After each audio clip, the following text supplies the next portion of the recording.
അവർ പ്രശ്നങ്ങൾ ഒരുപാടുണ്ടാക്കി. അവരെ കൊണ്ട് ചെയ്യാൻ പറ്റുന്നതെല്ലാം ചെയ്തു. പാത്രങ്ങളെല്ലാം അടുക്കളയിൽ ചെന്ന് തട്ടിമറിച്ചു. അതായത് അവൾ തന്നെ അവരുടെ മരുമകളാണ് ഇതെല്ലാം ചെയ്യുന്നതെന്ന് വരുത്തി തീർക്കാൻ വേണ്ടിയിട്ട് ഭയങ്കരമായിട്ട് അവിടുത്തെ സാധനങ്ങളെല്ലാം ഇളക്കി മറിച്ച് തട്ടിമറിച്ച് വീട് മൊത്തം അലങ്കോലമാക്കി ഇട്ടു. എന്നിട്ട് അപ്പുറത്തെ ഉള്ള ആൾക്കാരെ എല്ലാം വിളിച്ച് കാണിച്ചിട്ട് പറഞ്ഞു, കണ്ടില്ലേ അവൾ ചെയ്ത പോക്കൃത്തരം, അവൾ ഇങ്ങനത്തെയുള്ള സ്വഭാവക്കാരിയാണ്, അവൾ ഇവിടെ സമാധാനത്തോടെ ജീവിക്കാൻ ഞങ്ങളെ അനുവദിക്കുന്നില്ല എന്നൊക്കെ പറഞ്ഞ് പ്രശ്നങ്ങളുണ്ടാക്കി. എല്ലാവരും അവരുടെ വശത്തായിരുന്നു. കാര്യം പ്രായം ചെന്ന ഒരു സ്ത്രീ ഇങ്ങനെ കള്ളം പറയുമെന്ന് ആരും കരുതില്ലല്ലോ. അങ്ങനെ അവൾ ആ വീട്ടിൽ തീർത്തും ഒറ്റപ്പെട്ടു. അവർ മകൻ പുറത്തു പോയിട്ട് വന്നപ്പോൾ അതേപോലെ പറഞ്ഞു, ആ വീട് കണ്ടോടെ കിടക്കുന്നത്, അവൾ വന്നു കയറി ഇവിടെ എല്ലാം നശിപ്പിച്ച് മനുഷ്യൻ്റെ സമാധാനം പോയി എവിടെയെങ്കിലും കൊണ്ട് കളയടാ എന്നൊക്കെ ആക്രോശിച്ചുകൊണ്ടേയിരുന്നു. പക്ഷേ അയാൾക്ക് അന്നേരം അയാളുടെ അമ്മ പറയുന്നതാണ് ശരിയെന്ന് തോന്നി. കാരണം വീട് അതുമാതിരിയായിരുന്നു കിടന്നിരുന്നത്. അവൾ എന്ത് പറഞ്ഞിട്ടോ അയാൾ കേൾക്കാൻ പോലും കൂട്ടാക്കിയിരുന്നില്ല. നീ കൂടുതലൊന്നും പറയണ്ട, ഇത്രയും നാൾ ഞാൻ അമ്മയുടെ ഭാഗത്താണ് തെറ്റെന്നാണ് കരുതിയിരുന്നത്. പക്ഷേ ഇപ്പോൾ എനിക്കൊരു കാര്യം മനസ്സിലായി, നീ മൊത്തത്തിൽ നീ തന്നെ ചെയ്തിട്ട് എല്ലാം അമ്മയുടെ തലയിൽ കൊണ്ടുവന്നിട്ടതാണ്. ഇപ്പോൾ ഞാൻ വന്ന് കയറിയില്ലായിരുന്നെങ്കിൽ ഇതും നീ അമ്മയുടെ തലയിൽ കൊണ്ടിട്ടേനെ എന്നിങ്ങനെ അയാൾ പറഞ്ഞതും അവളുടെ കണ്ണുകളിൽ നിന്ന് കണ്ണുനീർ ധാരധാരയായി ഒഴുകാൻ തുടങ്ങി. ഇനി എന്നെ ആര് വിശ്വസിക്കും എന്നുള്ള അവസ്ഥയിലായിപ്പോയി അവൾ. അയാൾ അതിനുശേഷം അവളോട് അങ്ങനെ മിണ്ടാറില്ലായിരുന്നു. കഴിച്ചോ കുടിച്ചോ എന്നൊന്നും ചോദിക്കാനും സ്നേഹത്തോടെ പെരുമാറാറും ഒന്നുമില്ലായിരുന്നു.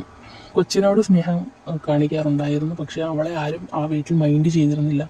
പക്ഷേ അവൾക്ക് ജോലികളെല്ലാം അവൾ കറക്റ്റായിട്ട് ചെയ്തിരിക്കുകയും വേണം. കാരണം ജോലി ചെയ്തില്ല എന്നുണ്ടെങ്കിൽ എല്ലാവരുടെയും മട്ടുമാറും. അവൾക്ക് സത്യം പറഞ്ഞാൽ ആ വീട്ടിലൊരു വേലക്കാരിയുടെ സ്ഥാനമായിരുന്നു ഉണ്ടായിരുന്നത്. അവൾ ഈ പ്രശ്നങ്ങളൊന്നും തന്നെ വീട്ടിൽ പറഞ്ഞിരുന്നില്ല. വീട്ടിൽ പറഞ്ഞാലും വീട്ടിലുള്ളവർ കൂടി വിഷമിക്കും. പ്രത്യേകിച്ച് രണ്ടാമത്തെ ജീവിതം, അത് വീട്ടിൽ കൂടുതൽ പ്രശ്നങ്ങളും സങ്കടങ്ങളും ഉണ്ടാക്കും എന്നതിനാൽ അവൾ ആരോടും ഒന്നും പറഞ്ഞില്ല. നിശബ്ദമായി എല്ലാം സഹിക്കുകയായിരുന്നു. അങ്ങനെ ഇരിക്കെ കുറേ നാൾ കഴിഞ്ഞു. അവളുടെ അവസ്ഥയിൽ യാതൊരുവിധ മാറ്റങ്ങളും ഉണ്ടായിരുന്നില്ല. മറിച്ച് കഷ്ടതകൾ കൂടി വരികയായിരുന്നു. ഒരു സമാധാനവും അവൾക്ക് ആ വീട്ടിൽ നിന്നും കിട്ടിയിരുന്നില്ല. എല്ലാ അർത്ഥത്തിലും ജീവിതം പോയി, ഇനി ഞാൻ എന്തിനു ജീവിക്കണം എന്നൊക്കെ അവൾക്ക് പലപ്പോഴും തോന്നിയിരുന്നു. പ്രശ്നങ്ങളും സങ്കടങ്ങളും പറയാനും ആരുമില്ല. അങ്ങനെ ഇരിക്കുകയാണ് അവളുടെ നാത്തൂൻ ആ വീട്ടിലേക്ക് വരുന്നത്. നാത്തൂൻ വന്നതിന് ശേഷം പിന്നെ പറയണ്ട, പിന്നെ നാത്തൂൻ്റെ വകയും കൂടെ ആയി പ്രശ്നം.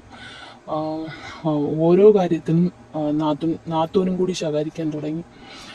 വന്നു കയറി ഞങ്ങളുടെ സമാധാനം പോയി, സന്തോഷം പോയി, അമ്മയിട്ട് കഷ്ടപ്പെടുത്തുകയാണ്, ഒരു ജോലിയും ചെയ്യത്തില്ല എന്നൊക്കെ പറഞ്ഞിട്ടായിരുന്നു പിന്നീടുള്ള നാത്തൂൻ്റെയും ഭാഗത്തു നിന്നുള്ള പ്രശ്നം. പക്ഷേ അവളെല്ലാം നിശബ്ദമായി കേൾക്കുകയായിരുന്നു.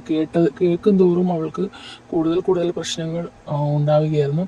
മാത്രമല്ല അവളെന്തെങ്കിലും മിണ്ടിയാൽ അയൽക്കാരും കൂടി അവളെ ചീത്ത വിളിക്കാൻ വരുന്ന അവസ്ഥയായിരുന്നു. അങ്ങനെ ഇരിക്കെ അവൾ വീണ്ടും അവളെ പറയുന്നതിൽ അവൾ വീണ്ടും പ്രതികരിക്കാൻ തുടങ്ങിയതും പിന്നെ പഴയ അവസ്ഥയായി.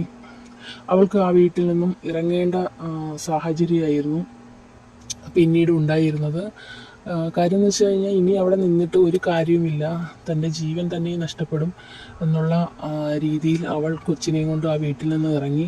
അവളുടെ സാധനങ്ങളെല്ലാം പറക്കി അവൾ ഒരു ഓട്ടോറിക്ഷയിൽ കയറി അവളുടെ വീട്ടിലേക്ക് പോകാൻ നേരത്ത് ആരും അവളോട് പോകരുതെന്നോ അല്ലെങ്കിൽ നിൽക്കാനോ ഒന്നും പറഞ്ഞില്ല. അതവൾക്ക് കൂടുതൽ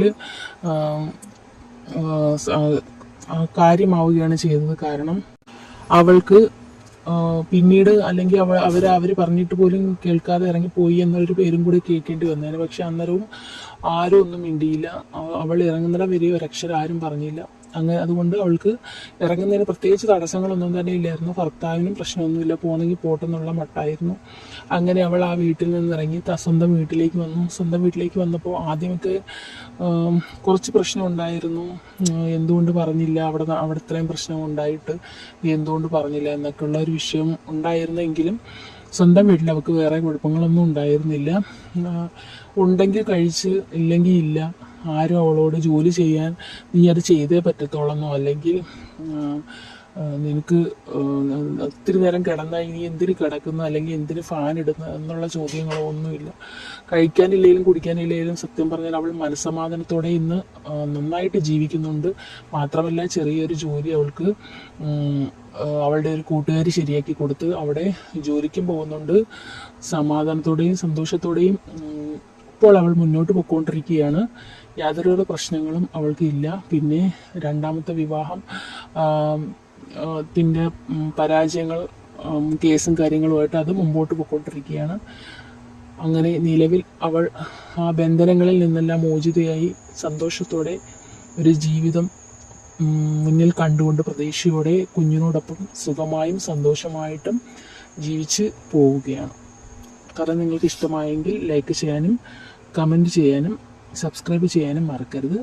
ഈ കഥ ഇവിടെ അവസാനിക്കുകയാണ്. ഇനി അടുത്ത് നമുക്ക് വേറൊരു കഥയുമായിട്ട് വീണ്ടും കാണാം.